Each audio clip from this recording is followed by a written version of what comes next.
Hey guys, it's Tuesday here, and wow, what a beautiful day outside.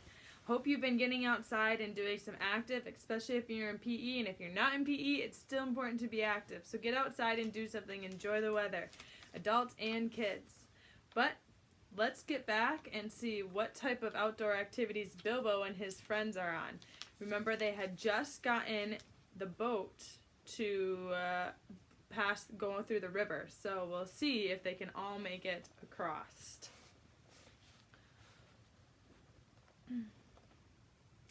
There aren't any oars. How are you going to push the boat back to the far bank? Asked the Hobbit. Give him another length of the rope and another hook, said Philly. When they had got it ready, he cast it into the darkness ahead and as high as he could throw it. Since it did not fall down again, they saw that it must have stuck in the branches. Get it now, said Philly, and one of you haul on the rope that is stuck on a tree on the other side. One of the others must keep hold of the hook we used at first, and when we are all safe on the other side, he can hook it on and you can draw the boat back. In this way, they were all soon on the far bank, safe across the enchanted stream. Donald had just scrambled out with the coiled rope on his arm, and Bomber, still grumbling, was getting ready to follow, when something bad did happen. There was a flying sound of hooves on the path ahead. Out of the gloom came suddenly the shape of a flying deer. It charged into the dwarfs and bowled them over, then gathered itself for a leap. High it sprang and cleared the water with a mighty jump, but it did not reach the other side in safety. Thorn was the only one who had kept his feet and his wits. As soon as they had landed, he had bent his bow and fitted an arrow in case any hidden guardian of the boat appeared. Now he sent a swift and sure shot into the leaping beast. As it reached the further bank, it stumbled. The shadows swallowed it up, but they heard the sound of hoofs quickly falter and then go still. Before they could shout in praise of the shot, however, a dreadful wail from Bilbo pulled all the thoughts of venison out of their minds. Bomber has fallen in! Bomber is drowning! He cried. It was only too true. Bomber had only 1 foot on the land when the hart bore down on him and sprang over him. He had stumbled, thrusting the boat away from the bank, and then toppled back into the dark water, his hands slipping off the slimy roots at the edge while the boat span slowly off and disappeared. They could still see his hood above the water when they ran to the bank. Quickly they flung the rope with a hook towards him. His hand caught it, and they pulled him to the shore. He was drenched from hair to boots, of course, but that was not the worst. When they laid him on the bank, he was already fast asleep, with one hand clutching the rope so tight that they could not get it from his grasp, and fast asleep he remained, in spite of all they could do. They were still standing over him, cursing their ill luck and Bomber's clumsiness, and lamenting the loss of the boat, which made it impossible for them to go back and look for the hart, when they became aware of the dim blowing of horns in the woods, and the sound of dogs baying far off. Then they all fell silent, and as they sat it seemed they could hear the noise of a great hunt going by to the north of the path, though they saw no sign of it. They sat for a long while and did not dare to make a move. Bomber slept on, with a smile on his fat face, as if he no longer cared for all the troubles that vexed them. Suddenly, on the path ahead appeared some white deer, a hind and fawn as snowy white as the hart had been dark. They glimmered in the shadows. Before Thorn could cry out, 3 of the dwarfs had leapt to their feet and loosed of arrows from their bows. None seemed to find their mark. The deer turned and vanished in the trees as silently as they had come, and in vain the dwarfs shot their arrows after them. "Stop! Stop!" shouted Thorn, but it was too late. The excited dwarfs had wasted their last arrows, and now the bows that Bjorn had given them were useless. They were a gloomy party that night, and the gloom gathered still deeper on them in the following days. They had crossed the enchanted stream, but beyond it the path seemed to straggle on just as before, and in the forest they could see no change. Yet if they had known more about it and considered the meaning of the hunt and the white deer that had appeared on their path, they would have known that they were at last drawing towards the eastern edge, and would soon have come, if they could have kept up their courage and their hope, to thinner trees in places where the sunlight came again. But they did not know this, and they were burdened with the heavy body of Bomber, and which they had to carry along as best as they could, taking the wearisome task in turns of 4 each, while the others shared their packs. If these had not become all too light in the last few days, they would have never managed it. But a slumbering and smiling Bonebar was a poor exchange for packs filled with food, however heavy. In the few days, a time came when there was practically nothing left to eat or to drink. Nothing wholesome could they see growing in the woods, only funguses and herbs with pale leaves and unpleasant smell. About 4 days from the enchanted stream, they came to a part where most of the trees were beeches. They were first inclined to be cheered by the change, for here there was no undergrowth and the shadow was not so deep. There was a greenish light about them, and in places they could see some distance to either side of the path. Yet the light only showed them endless lines of straight gray trunks, like the pillars of some huge twilight hall. There was a breath of air and a noise of wind, but it had a sad sound. A few leaves came rustling down to remind them that outside autumn was coming on. Their feet ruffled among the dead leaves of countless other autumns that drifted over the banks of the path from the deep red carpets of the forest. Still Bonebar slept, and they grew very weary. At times they heard disquieting laughter. Sometimes they were singing in the distance too. Their laughter was the laughter of fair voices, not of goblins, and the singing was beautiful, but it sounded eerie and strange. And they were not comforted. Rather, they hurried on from the parts with what strength they had left. 2 days later, they found their path going downwards, and before long they were in a valley filled almost entirely with a mighty growth of oaks. "Is there no end to this accursed forest?" said Thorm. "Somebody must climb a tree and see if he can get his head above the roof and have a look around. The only way is to choose the tallest tree that overhangs the path." Of course, somebody meant Bilbo. They chose him to be of any use, because to be of any use, the climber must get his head above the topmost leaves, and so he must be light enough for the highest and slenderest branches to bear him. Poor Mr. Baggins had never had much practice in climbing trees, but they hoisted him up. Excuse me, I'm tired. But they hoisted him up into the lowest branches of an enormous oak that grew right out into the path, and up he had to go as best he could. He pushed his way through the tangled twigs with many a slap in the eye. He was greened and grimmed from the old bark of the great boughs. More than once he slipped and caught himself just in time. And at last, after a dreadful struggle in a difficult place where there seemed to be no convenient branches at all, he got near the top. All the time he was wondering whether there were spiders in the tree and how he was going to get down again, except by falling. In the end he poked his head above the roof of leaves, and then he found spiders all right, but they were only small ones of ordinary size, and they were after the butterflies. Bilbo's eyes were nearly blinded by the light. He could hear the dwarves shouting up at him from far below, but he could not answer, only hold on and blink. The sun was shining brilliantly, and it was a long while before he could bear it. When he could, he saw all round him a sea of dark green, ruffled here and there by the breeze, and they were everywhere hundreds of butterflies.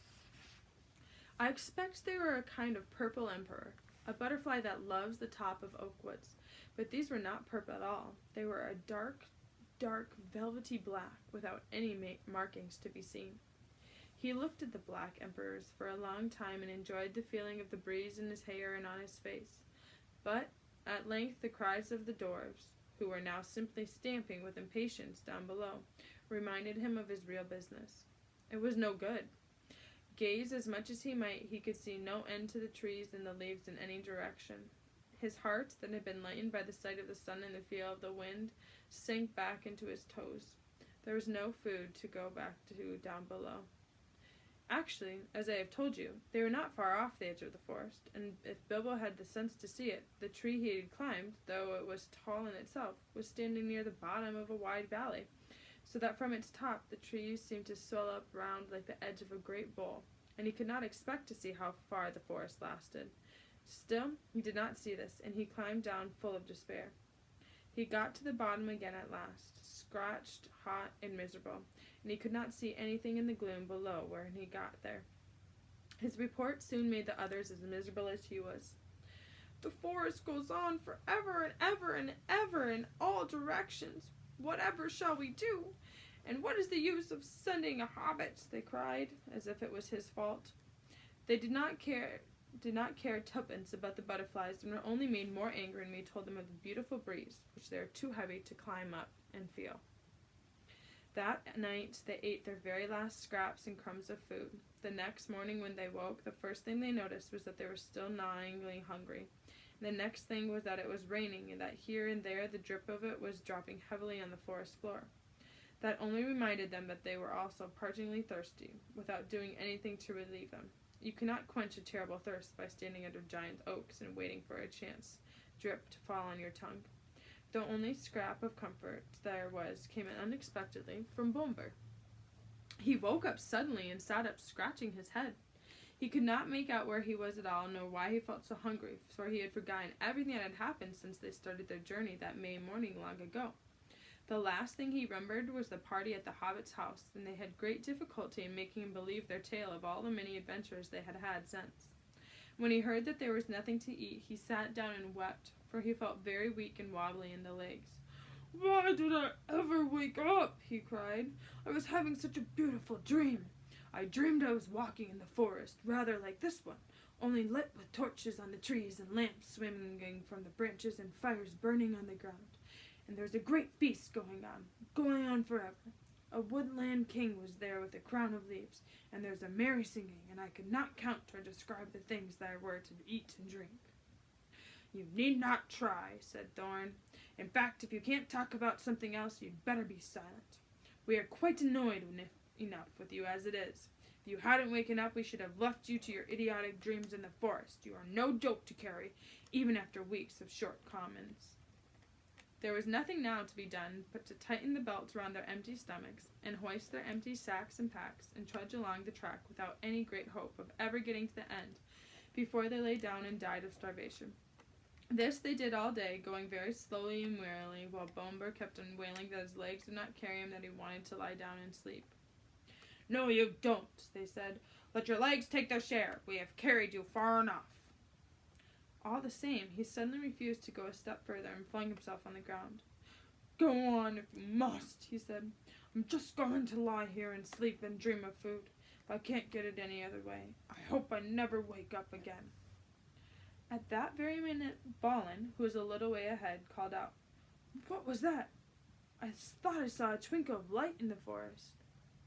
They all looked, and the longest way off, it seemed, they saw a red twinkle in the dark. Then another and another sprang out besides it. Even Bomber got up, and they hurried along then, not caring if it was trolls or goblins. The light was in front of them and to the left of the path, and when at last they had drawn level with it, it seemed plain that torches and fires were burning under the trees, but a good way off their track. "It looks as if my dreams were coming true," gasped Bomber, puffing up behind. He wanted to rush straight off into the woods after the lights, but the others remembered only too well the warnings of the wizard and of Bjorn. "A feast would be no good if we never got back alive from it," said Thorn. "But without a feast we shan't remain alive much longer anyway," said Bomber, and Bilbo heartily agreed with him. They argued about it backwards and forwards for a long while, until they agreed at length to send out a couple of spies to creep near the lights and find out more about them. But then they could not agree on who was to be sent. No one seemed anxious to run the chance of being lost and never finding his friends again. In the end, in spite of warnings, hunger decided them, because Bomber kept on describing all the good things that were being eaten, according to his dream, in the woodland feast. So they all left the path and plunged into the forest together. After a good deal of creeping and crawling, they peered round the trunks and looked into a clearing where some trees had been felled and the ground leveled. There were many people there, elvish-looking folk, all dressed in green and brown and sitting on saw rings of the fallen trees in a great circle.